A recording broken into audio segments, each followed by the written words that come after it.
Wakil Menteri Pendidikan Tinggi, Sains dan Teknologi, Stella Christy. Terima kasih sudah berdialog bersama kami di Orang Penting Garuda TV. Tadi saya surprise sekali. Ini seorang wamen ke studio Garuda naik MRT loh. Takut macet. Praktis aja. Praktis iya, aja. menembus protokoler. Seorang wamen itu ya praktis aja ya naik MRT. Terima kasih. Enak naik MRT emang. MRT emang satu-satunya memang menghindari macet. Terima kasih sudah diundang, Mbak Eli. Terima kasih. Iya. Mbak Wamen ini saya personal nih bilang. Pertama kali Mbak Wamen muncul di Kertanegara itu, wow, siapa dia? Kok sangat mencolok? Mencoloknya adalah dari sisi ketika diwawancarai wartawan dengan ngomong bahwa saya lulusan Harvard, profesor di Tsinghua, lalu lulusan Harvard University, lalu Northwestern. Ya ampun, sebut semua itu Harvard Universitas nomor 1 di dunia, Tsinghua Universitas nomor 1 di Asia. Seorang Stella Christy ini betul-betul mencuri perhatian kami masyarakat Indonesia. Ada yang pulang loh, ada yang pulang ke Indonesia. Ya nggak sih, dari sejak sekolah sampai berkeluarga menjadi profesor di Tsinghua dan lalu akhirnya kembali pulang ke Indonesia. Kenapa mau pulang ke Indonesia? Sebenarnya waktu itu ke Kertanegara kan hari Selasa kalau saya nggak salah ya. Saya itu sampai di Jakarta itu hari Minggu. Betul, memang baru banget ya. Betul baru banget. Jadi alasan satu-satunya pulang adalah Pak Presiden Prabowo memanggil dan saya tentu saja merasa sangat terharu mendapat kehormatan untuk bisa mengabdi kembali kepada negara. Tidak ada alasan lain daripada Pak Prabowo memberikan kepercayaan. Kalau sudah diberikan kepercayaan yang begitu besar, itu pasti tidak diambil dan tidak dipenuhi. Dan saya sangat berterima kasih sekali ke Bapak yang mau menaruh kepercayaan terhadap seseorang yang sangat mungkin sangat diragukan kok bisa masuk ke pemerintahan. Tidak disangka-sangka gitu ya? Begitu. Jadi saya sangat sungguh saya bilang terharu dan sampai saat ini pun saya tidak kalau bahasa Inggrisnya tidak take it for granted. Saya sungguh setiap hari saya ingat bahwa saya ini di sini untuk melaksanakan tugas mengabdi kepada negara dan segala sesuatu yang saya lakukan itu sungguh untuk supaya saya bisa mengabdi yang sepenuh-penuhnya.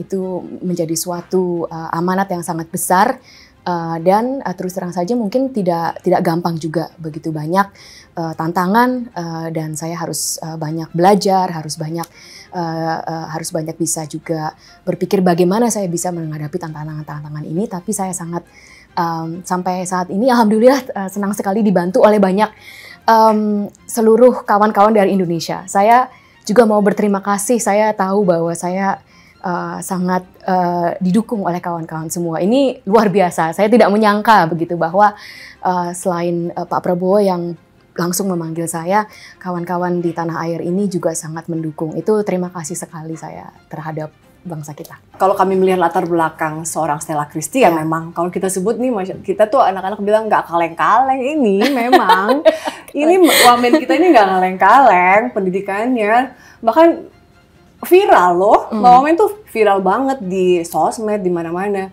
Saya tuh banyak juga lihat meme gitu. Kalau boleh sombong tuh Stella Christy lah. Aduh, jangan. Secara dia lulusannya Harvard dan lain-lain, memang bener-bener secara pendidikan lalu karir juga sebagai seorang profesor, guru besar gitu-gitu, dan artinya memang gak kaleng-kaleng Mbak Stella ini gitu. Jadi artinya ketika Prabowo Subianto presiden kita memanggil seorang Stella Christy memang layak. Mbak Christy merasa memang layak kan? Terima kasih. Mudah-mudahan dibuktikan dengan kinerja.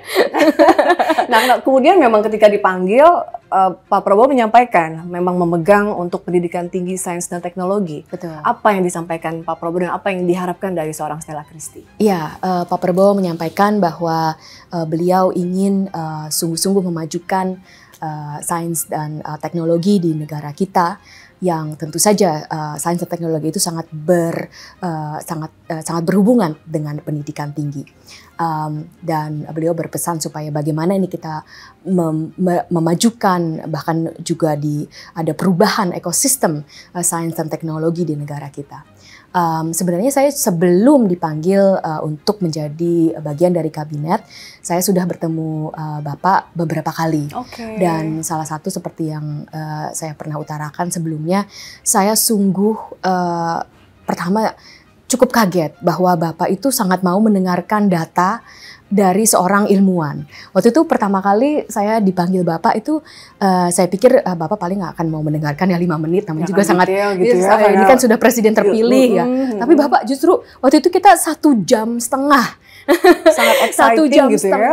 Bapak begitu ingin mendengar semua paparan-paparan, data-data, dan banyak menanyakan data-datanya itu suatu bukan saja kehormatan, tapi saya sungguh ternyata sungguh dihargai data-data ini. Dan ini saya menjadi sangat semangat bahwa saya sungguh yakin bahwa di negara kita itu akan menjadi suatu ada perubahan baru, sistem baru untuk kita menggunakan data-data yang bisa merubah ekosistem sains dan teknologi kita. Nah, yang menarik, basic keilmuan seorang Stella Christy itu adalah psikologi kognitif. Ya. Mbak Stella sempat menyampaikan kan tentang bagaimana hubungan antara kecerdasan manusia, hewan, dan kecerdasan buatan. Ini masih menarik. Banyak juga masyarakat, itu gimana sih? Itu apa? Gimana? Seperti apa sih ketika kemudian Mbak Stella mungkin bisa jelaskan kembali sih, kita masih banyak yang belum paham. Oke, baik. Saya boleh minta Mbak Eli. Mbak Eli boleh nggak tutup mata? Biar mengawamkannya ya. Coba-coba. Ayo Mbak Eli tutup mata ya. Tutup mata. Apa yang ada di ruangan ini? Ruangan ini ya pastinya ada banyak orang-orang. Dan ruangan ini dingin gitu.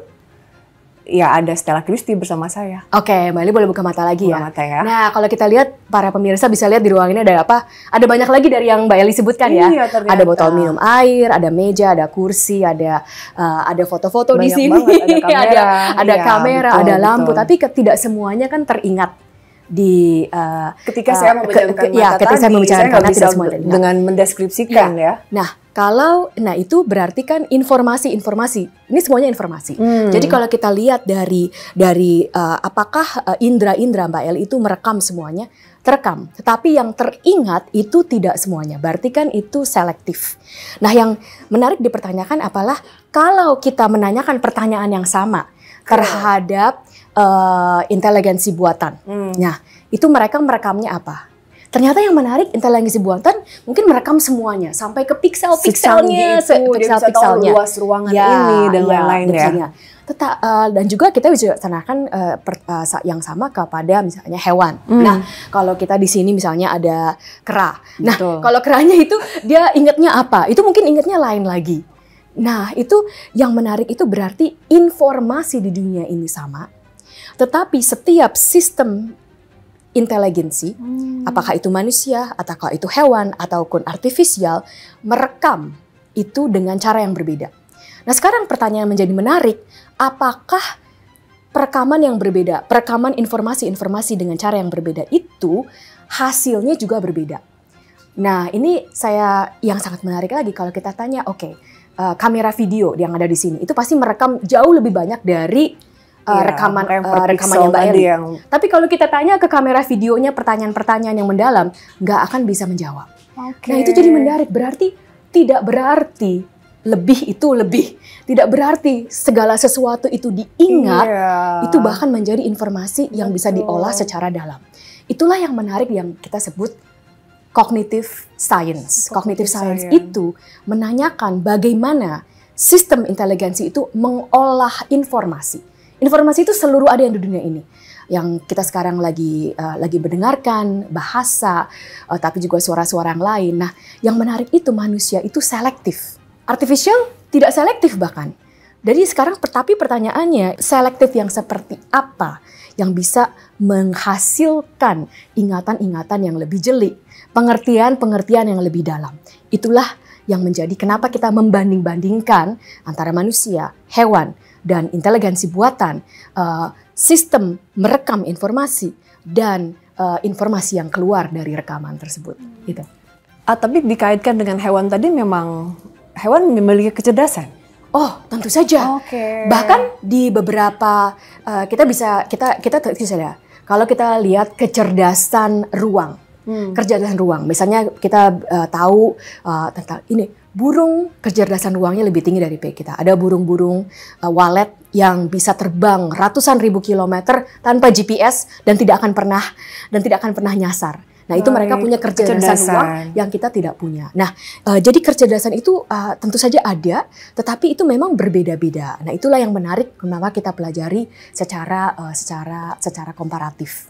Nah, Mbak Stella selalu bilang soal bahwa kita saat sekarang era ChatGPT gitu ya, semua akhirnya jadi malas mikir, udah tanya ChatGPT gitu. Dan Mbak Stella selalu mengingatkan soal bahwa kita jangan terlalu mengandalkan ChatGPT. Tapi nyatanya Mbak Stella, keadaannya ChatGPT ini memang kita jadi bergantung nih. Sebenarnya saya bukannya menghakimi. Oke. Tanya boleh ya. Tanya boleh. Tapi mungkin segala sesuatu yang kita lakukan, kita pertama-tama harus tanya diri sendiri dulu. Kita maunya akhirnya apa? Begitu. Kalau kita merasa nyaman bergantung terhadap ChatGPT dan kita tidak merasa terganggu, ya silakan saja. Tetapi alangkah baiknya kalau kita juga tahu apa akibat-akibat atau apa yang konsekuensi yang akan terjadi kalau kita terlalu bergantung. Nah, sebenarnya dalam hakikatnya bertanya itu justru bagus ya, karena bertanya itu susah loh. Nah, ya kan. Jadi kalau misalnya kemampuan bertanya itu sudah susah. Ya, jadi sebenarnya bertanya itu tidak apa-apa dan justru bagus. Tapi mungkin yang saya tekankan kan bukan bertanyanya, tetapi apakah setelah bertanya dan mendapatkan jawaban dari ChatGPT, apakah kita tetap mampu menganalisa apakah jawaban itu jawaban yang bagus atau jawaban yang kurang bagus. Kalau kita tetap mempunyai naluri itu, ayo kita terus bertanya sama ChatGPT. Saya juga sering-sering tanya sama ChatGPT, kan? Tetapi kalau kita dengan cara ketergantungan kita terhadap ChatGPT atau AI yang lain, kita tidak bisa membedakan. Kita tidak bisa menganalisa apakah jawaban itu bagus atau jawaban yang kurang bagus, apakah jawaban itu benar atau tidak benar, karena ada juga yang tidak rekayasa ya. Itulah yang menjadi ketergantungan yang tentu saja akan berakibat yang tidak efisien dan tidak baik terhadap kita. Apakah bisa disebut bahwa ketika bergantung kehilangan atau mengurangi tingkat kecerdasan, mengurangi naluri, intuisi gitu? Ya, saya rasa kalau kita terlalu bergantung tanpa bisa menganalisa jawaban-jawaban tersebut, itulah yang akan mengurangi kemampuan kita untuk menganalisa. Atau berpikir tadi ya? Iya, berpikir. Skill kita tidak terlalu, akhirnya otak kita tidak dibuat bekerja untuk berpikir. Untuk berpikir, karena yang apa itu yang kita sebut berpikir? Berpikir itu berarti kita bisa kembali informasi-informasi yang masuk, itu kita olah. Itulah berpikir kan. Nah, pengolahan itu apa? Kualitas pengolahan itu. Kalau misalnya informasi masuk, lalu yang masuk itu 100% sama dengan yang keluar, itu berarti tidak ada pengolahan. Nah, inilah yang kita maksudkan, apakah kita sungguh berpikir dari yang masuk itu, apakah kita olah lagi sehingga keluarnya itu mungkin masuknya 1 tapi keluarnya jadi 2. Nah, itulah yang terjadi di pemikiran dan otak kita. Nah, itulah kalau kita cuman menggunakan ChatGPT sampai kita tidak terjadi pengolahan, itu yang menurut saya agak kurang menguntungkan. Bicara ini, ada ibunya juga menyiapkan anak-anak yang sedang mengejar cita-citanya. Lalu di depan saya ini ada seorang Stella Christine nih. Seperti udah kayak Mbak Stella itu di mata saya nih, ibu juga udah kayak ini tuh goalnya, role modelnya seorang generasi yang kemudian benar-benar di kampus lulusan perguruan tinggi nomor 1 di dunia gitu ya. Jadi betul-betul jadi role model kita nih. Lagi-lagi bicara tadi dengan fenomena sekarang gitu ya. Produk yang dihasilkan seorang Stella Christie yang memang ketika dulu belajar mungkin kita belum mengenal AI gitu ya. Lalu sekarang dengan generasi muda yang sekarang Gimana Mbak Stella melihatnya gitu dengan apakah bisa jadi seperti seorang Stella Christy juga kah gitu dengan kondisi perkembangan di teknologi sekarang gitu? Oh, tentu saja dan juga pasti jauh lebih hebat dari saya ya. Saya pernah memberikan workshop terhadap anak-anak SMA. Waktu itu saya kebetulan ingin membantu supaya lebih banyak anak-anak SMA kita yang bisa juga bisa diterima di perguruan tinggi top di dunia. Dan pertama yang saya bilang adalah saya itu bukan orang nomor 10 terpintar di Indonesia. Nomor 20 itu juga pasti tidak. Nomor 30 juga saya rasa bukan. Tetapi jadi bukan kepintarannya saja yang untuk bisa masuk di perguruan tinggi top dunia. Tetapi waktu itu saya mencari kesempatan. Karena di dunia ini begitu banyak kesempatan. Jadi bagaimana kita bisa mencari kesempatan-kesempatan itu dan menggunakan kesempatan itu dengan sebaik-baiknya. Nah, jadi kembali lagi kalau kita harus bisa melihat dunia itu begitu menarik, begitu banyak kesempatan, apa yang bisa kita pakai dan cara-cara di keseharian kita apa yang bisa kita gunakan untuk membangun diri kita untuk bisa memanfaatkan kesempatan itu dengan sebaik-baiknya. Itu mungkin yang dari saya bisa saya bagikan itu adalah ayo kita selalu mencari kesempatan dan kita selalu memacu diri kita untuk apa yang kita bisa gunakan, apa yang kita bisa lihat di dunia ini untuk saya bisa mendapat kesempatan itu. Jadi nggak berarti bahwa yang bisa kuliah di top kampus dunia itu bukan karena pintar saja gitu ya? Oh bukan. Ya kan berarti soal kesempatan tadi. Tapi iya, kita juga FOMO nih gitu ya. Stella Christy tuh ketika dulu gitu ya, ketika muda belajar aja kah gitu selain tadi nyari kesempatan. Tapi benar ya, memang fokus belajar, banyak di belajarnya Mbak Stella ya? Belajar itu kan sebenarnya kalau kita teliti kembali itu memang penelitian saya ya, bagaimana sesungguhnya manusia itu belajar. Nah, kata belajar itu mungkin kalau secara sekarang nih Mbak Eli itu maksudnya belajar di sekolah ya. Iya, lihat ada buku terus ada itu. Sepanjang waktu tuh. Ya, itu juga ini pelajar yang memang ya ada yang disebut kutu buku lah. Banyak belajar aja kehidupan, fokusnya banyak belajar aja gitu, lebih banyak belajar. Tetapi kalau sebenarnya kita dalami, belajar itu bukan hanya terjadi di sekolah. Bukan akademis. Bukan gitu ya? Akademis. Bukan. Akademis itu sebenarnya penting, tapi kembali lagi sebenarnya saya tidak terlalu suka pada pembagian akademis dan akademis. Karena begini, akademis itu sebenarnya apa? Akademis itu adalah informasi yang diberikan kembali apakah sungguh kita pikirkan dan kita kelola sehingga itu bisa menjadi informasi-informasi baru ataupun informasi yang berguna buat kita untuk kita melihat antara informasi ini sebenarnya hubungannya dengan informasi lain itu apa. Itu kan yang namanya belajar. Tapi belajar itu semuanya bisa dilakukan di setiap tempat dan setiap saat. Misalnya ini dari penelitian saya sendiri.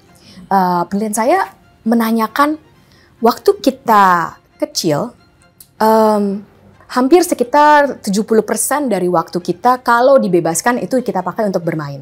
Dan yang menariknya, inilah comparative study. Kalau kita meneliti hewan itu juga banyak bermain. Nah, biasanya kalau kita pikirkan bermain itu bermain ya. Tetapi kalau kita tanyakan, itu pasti ada fungsi evolusi. Maksudnya kenapa dari evolusi itu, kenapa kita masih memakai banyak waktu untuk bermain? Ternyata waktu saya dan tim saya meneliti, bermain itu sungguh-sungguh bisa membuahkan hasil pembelajaran. Pembelajaran apa? Misalnya, waktu kita bermain, kita sebenarnya itu banyak memecahkan masalah. Apa masalahnya? Misalnya lagi main ayunannya cuma 1. Nah, tapi nih anaknya ada 5 yang mau ini. Gimana memecahkan masalahnya? 1 kalau misalnya pakai pada berantem rebut-rebutan nanti nggak ada yang main. Jadi nangis-nangisan. Itu bukan pemecahan masalah yang baik. Tetapi kalau ada satu yang bilang, "Ayo kita giliran. Kamu 5 kali, jadi saya dorong, ya, jadi berpikir kan. Habis itu saya yang didorong. Itu pemecahan masalah. Pemecahan masalah. Nah, jangan salah kira. Wah, kalau kecilnya tuh sering bisa memecahkan masalah, nanti besar juga bisa memecahkan masalah. Apapun. Dan waktu bermain itu juga bisa kita belajar kooperatif, kita belajar kerjasama, kita juga belajar negosiasi. Betul. Dan itu sebenarnya sama sekali jarang diajarkan di kelas. Nah, Iya itu. Jadi waktu bermain pun itu manusia sebenarnya juga belajar. Nah jadi kembali lagi kepada kita, bagaimana kita bisa melihat kesempatan di setiap saat, di setiap waktu untuk kita bisa mendorong pembelajaran itu. Dan mungkin ini ayah dan ibu saya memang sangat berjasa terhadap saya. Dimanapun dan diapapun itu saya diajak untuk berpikir.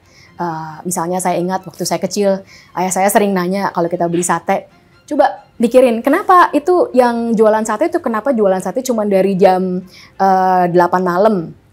Coba kalau dia jualannya dari jam 8 pagi, apa mungkin dia jualannya akan lebih banyak dan dapat uangnya lebih banyak ya? Coba kamu pikirin itu. Iya, nah itu kan itu pertanyaan selalu yang sebenarnya jadi belajar di sederhana, kehidupan tapi kita bisa sehari-hari. jadi berpikir, oh Iya, kenapa ya? iya. Ternyata mungkin juga kalau jualan dari pagi ya nggak ada yang beli, satenya pagi-pagi, jadi sebenarnya udah menghabiskan waktu ini, tapi pendapatannya tidak terlalu banyak. Nah itulah pertanyaan-pertanyaan yang diajukan. Kembali juga kepada orang tua, ini penelitian saya lagi. Mungkin masih ingat, Meli, anaknya umur sekarang umur berapa? Anak saya 3. Oh, 2 kuliah, ya, 1 kelas 4 SD. ya. Oke, waktu kecil Iya. itu pasti banyak sekali pertanyaannya. Karena Iya, kita tahu mereka dari banyak bertanya selalu, iya, banyak sampai pertanyaan sekarang selalu. pun. Ya, syukurlah, alhamdulillah kalau gitu. Sampai tadi pagi, anak Iya. saya yang kelas 4 bertanya, itu kenapa sih tiba-tiba ada para calon-calon gubernur itu yang difoto-foto, kenapa tiba-tiba mereka yang dipilih? Anak kelas 4 ini bertanya itu kepada saya. Nah. Dari semua kandidat kan banyak orang nih yang ada di Jakarta, kenapa yang dipilih? Ya dia lihat-lihat ada foto-foto Rido, Pramono Anung, dan lalu Pongrekun gitu-gitu lah. Jadi kenapa mereka berenam yang dipilih? Gitu aja itu ditanyakan. Iya. Nah, setiap pertanyaan ini sebenarnya jawabannya itu banyak, dalam sekali. Itu pertanyaan itu jawabannya dalam. Nih saya bisa Iya. 1 SKS ini Iya, betul. menjelaskan kenapa foto yang mana Iya, yang bisa menjadi sangat diingat dan Iya, menjadi betul. terpilih. Tetapi yang kita tanyakan, manusia itu pada dasarnya memang senang bertanya. Nah, tetapi di dalam pertumbuhan manusia itu ada anak-anak yang di lingkungannya mereka justru lebih didukung untuk bertanya lebih banyak. Tetapi ada di lingkungan yang anak-anak itu bertanya, Udah nanya-nanya mulu gitu ya. oh iya jangan nanya-nanya, emang Banyak begitu. banget, Iya. kamu semua ditanyain Iya, gitu kan, langsung betul. dimatiin Langsung gitu ya. dimatikan. Nah Iya, itulah iya, yang mungkin iya. menjadi, kalau misalnya jawabannya seperti itu, nah mereka juga tidak akan lebih sering bertanya. Nah itulah jadi yang belajarnya jadi lebih kurang. Jadi kita sungguh harus ayo bersama kita memikirkan kata belajar itu sungguh terjadi di mana saja, kapan saja. Bukan hanya di kelas, tapi di kelas juga sangat penting ya. Iya, begitu. Waduh nih aku merinding. Ini kalau kita bahas ini kayaknya 1 hari 1 malam nggak selesai ya. Tapi tadi Mbak Stella menarik. Artinya saya langsung berpikir, berarti pendidikan dasar kita tidak mengapil hal tadi ya, masih belum maksimum. Artinya tadi kan Mbak Stella udah bilang, saya nggak terlalu setuju soal akademis dan non akademis. Tapi kenyataannya misalnya kan banyak juga sekolah-sekolah kita di sini gitu di Indonesia yang masih pintar itu identik dengan akademisnya bagus, nilai akademisnya bagus, bukan justru pintar karena yang tadi Mbak Stella sampaikan. Nah ini masih PR juga di pendidikan dasar kita ya Mbak Stella. Iya, dan saya mau memperjelaskan, bukannya saya tidak setuju akademis dan non akademis itu bagaimana. Saya ingin mengajak, janganlah kita bagikan ini tuh akademis, ini tuh non akademis.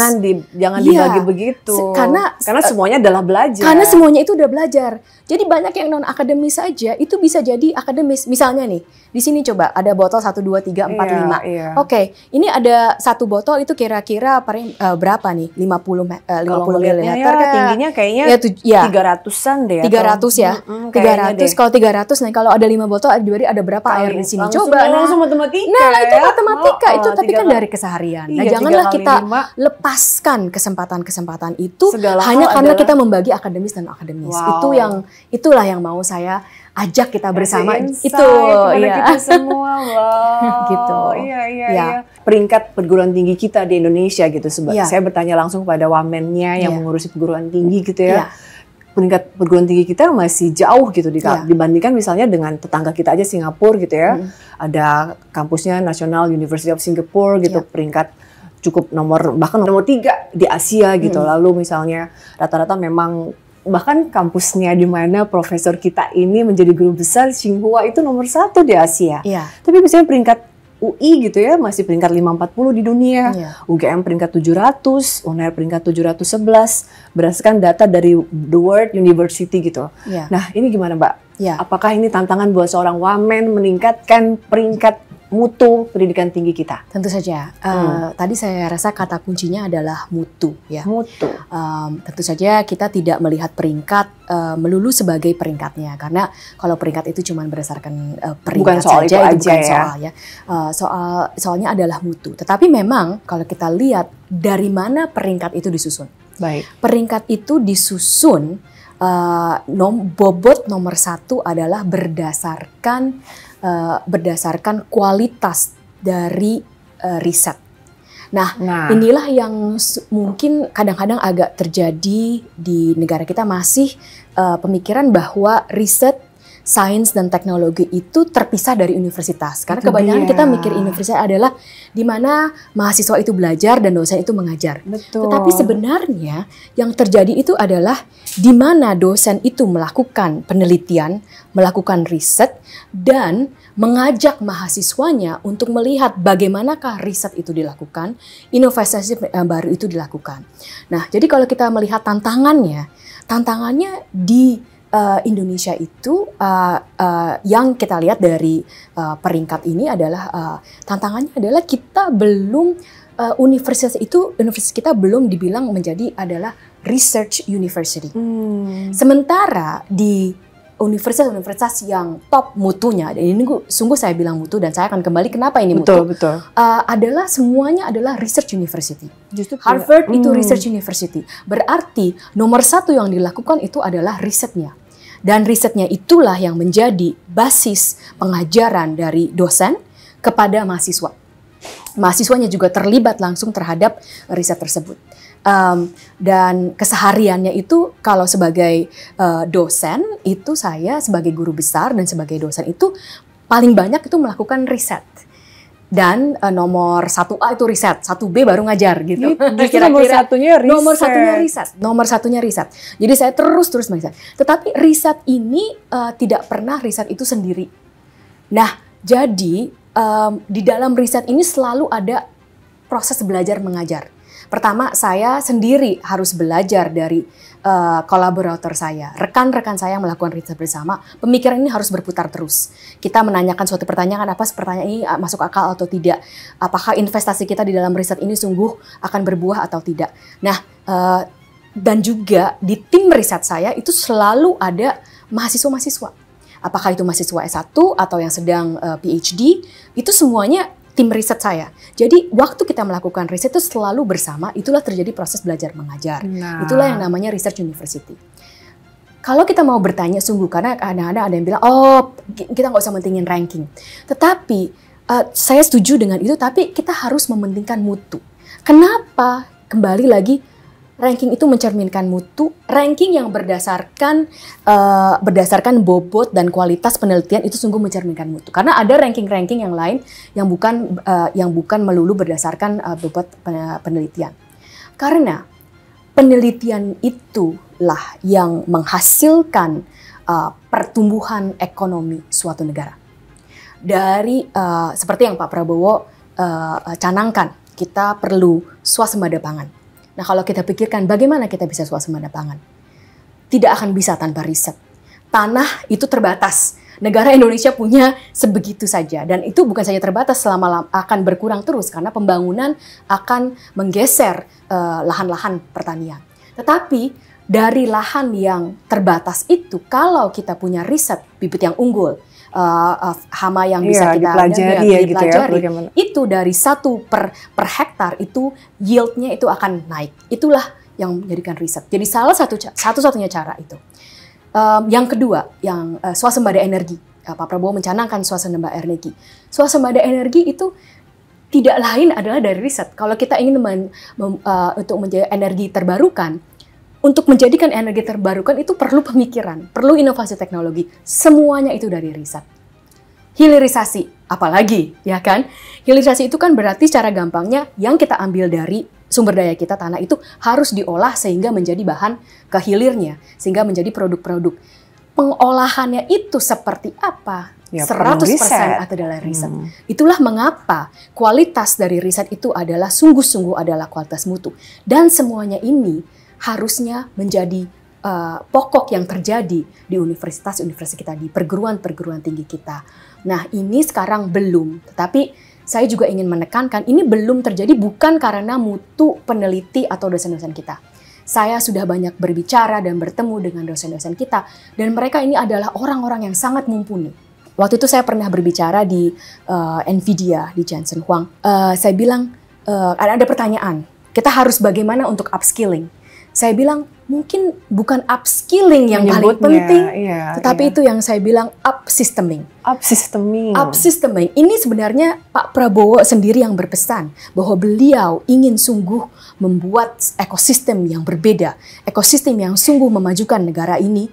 Dan itulah yang menurut saya sistem yang bagaimana yang bisa membebaskan setiap orang-orang yang mumpuni ini sungguh bisa maju di dalam penelitian-penelitian mereka. Tapi lagi-lagi bicara soal ternyata misalnya betul riset gitu ya. Ya. Tapi banyak ada anggapan nih, ya, riset itu mahal, Mbak Stella. Ya. Riset itu mahal, ya, sehingga tadi perlu ekosistem yang semuanya mendukung, dan tadi ketika mendukung ke budget, ke anggaran, ke dana, ke duit, Mbak Stella. Nah itu, gimana tuh Mbak Stella? Oke, segala sesuatu itu perlu dana, segala sesuatu itu perlu uang. Namun kita juga tahu bahwa uang itu atau dana itu bukan dana saja ya, waktu, uang, itu semuanya ada batasnya. Jadi kalau menurut saya, kita jangan pikirkan dulu batasnya, tetapi apa yang bisa kita gunakan dalam batasan itu. Nah, sebenarnya kalau kita lihat dari dananya, memang itu ya memang ada terbatas ya. Tetapi juga yang penting kita tanyakan pertama itu apakah kita sudah menggunakan dana itu dengan semaksimal mungkin ya. Nah, yang saya lihat yang terjadi sekarang itu adalah dari segi penggunaan ada dua asas penting yang belum terjadi. Dalam penggunaan kita harus punya asas komparatif dan kompetitif. Nah, komparatif itu berarti setiap rupiah yang digunakan untuk riset itu harus ditanyakan. 1 rupiah itu untuk kita kasih ke peneliti A atau peneliti B, untuk riset A atau B atau C. Nah, itu yang belum terjadi komparatif. Asas yang kedua itu adalah kompetitif. Siapa yang berhak menerima 1 rupiah itu?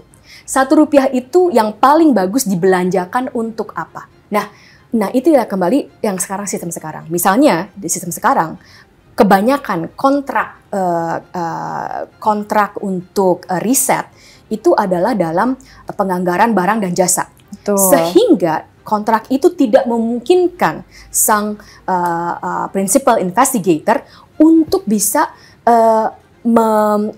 menggunakan grant itu untuk meng-hire orang-orang yang dia perlu, tenaga-tenaga ahli yang dia perlu. Nah, itu sangat disayangkan karena sebenarnya itulah yang paling diperlukan untuk riset itu. Nah, sistem-sistem yang seperti itulah yang belum terjadi. Yang kedua, jadi pertama itu penggunaannya. Kita harus selalu menggunakan asas komparatif dan kompetitif. Dan dua-duanya itu menurut saya belum terlalu belum optimal di negara kita, dan itu harus kita galakkan. Yang kedua itu kita tidak bisa bergantung 100% terhadap negara. Karena di best practice dari di seluruh dunia itu pendanaan riset itu tidak 100% dari negara. Pendanaan riset itu justru selalu gotong royong. Gotong royong. Kenapa? Jadi gerakan bersama. Gerakan bersama. Kenapa? Bukan saja kembali seperti yang bilang, riset itu adalah mengatur pertumbuhan ekonomi. Jadi seluruh orang yang berpartisipasi atau unit-unit yang berpartisipasi pada ekonomi harus sebenarnya punya kepentingan untuk mendukung riset. Karena kalau kita bisa mendukung riset yang akan menghasilkan komputer yang lebih hebat, ya kita juga akan beruntung, kita akan mendapat keuntungan dari situ. Nah, inilah mungkin yang saya ingin dari kementerian kita yang sekarang, kita ingin mendorong ini, pertemuan antara para peneliti kita dan di industri. Itu salah satu yang paling penting.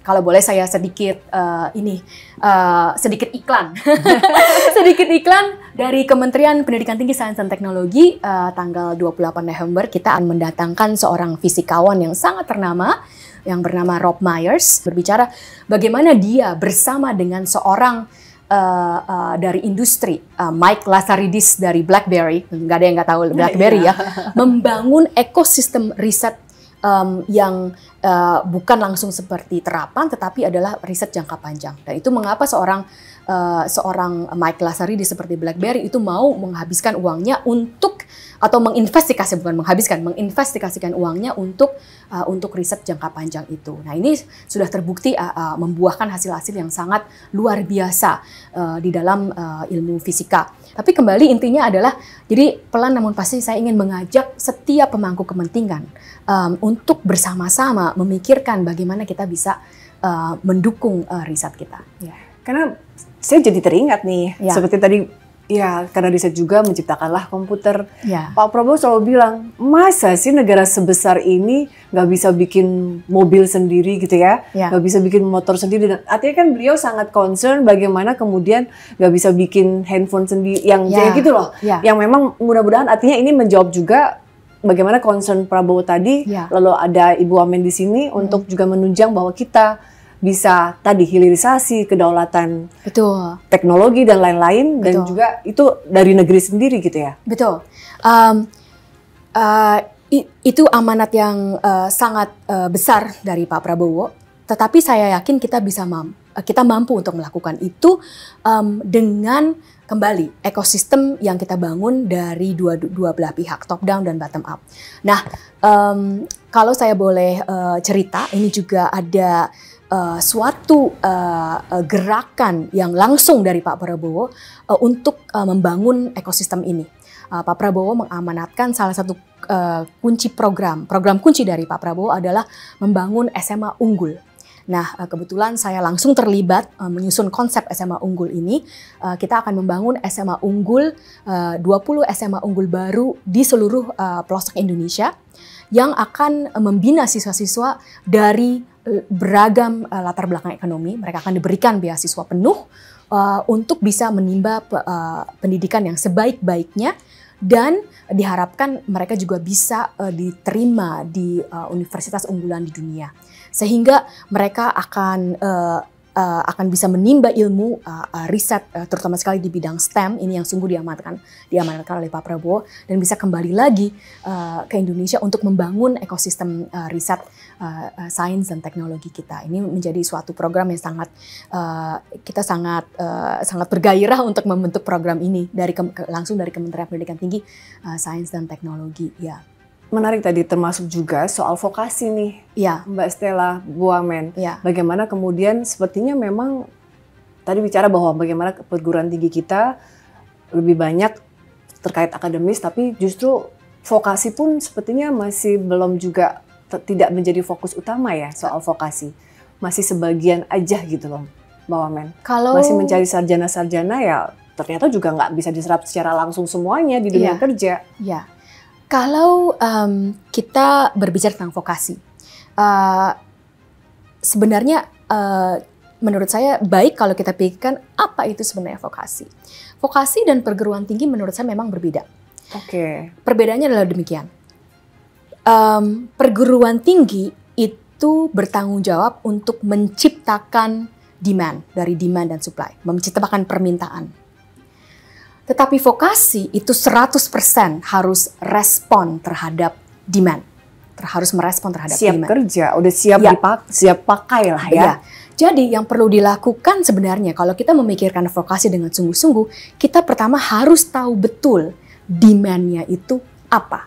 Nah, jadi sebenarnya kalau dari sisi pemerintahan, Kementerian Pendidikan Tinggi, Sains dan Teknologi ini harus bekerjasama dengan kementerian lainnya, misalnya dengan Kementerian Perindustrian, dengan Kementerian Investasi, karena kita harus tahu apa sebenarnya demand-nya di Indonesia.